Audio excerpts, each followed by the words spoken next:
Hello guys, तर आम्ही आज चाललेलो आहे एकविरा देवीला. तुम्ही बघू शकता की इथं बोर्ड आहे एकविरा देवीचं, आणि आम्ही पहिले पायरीची दर्शन घेऊन चाललेलं आहे वरती. तुम्ही बघू शकताय की इथं व्ह्यू किती भारी आहे. आणि आम्ही असंच चालत चालत गेलो आणि मी इथं वटी घेऊन चाललेलं आहे आता देवीचं दर्शन करायला.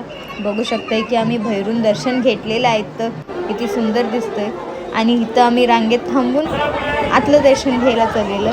तुम्ही बघू शकताय की आम्हाला इथं दर्शन झालेलं आहे. दर्शन घेऊन खूप आनंद झाला आम्हाला. आता नंतर बघायचं होतं दगडात कोरलेले शिलालेख. सोनाली जरा जास्त झूम करून बघत होती कारण आम्हाला परत पुढं जायचं होतं.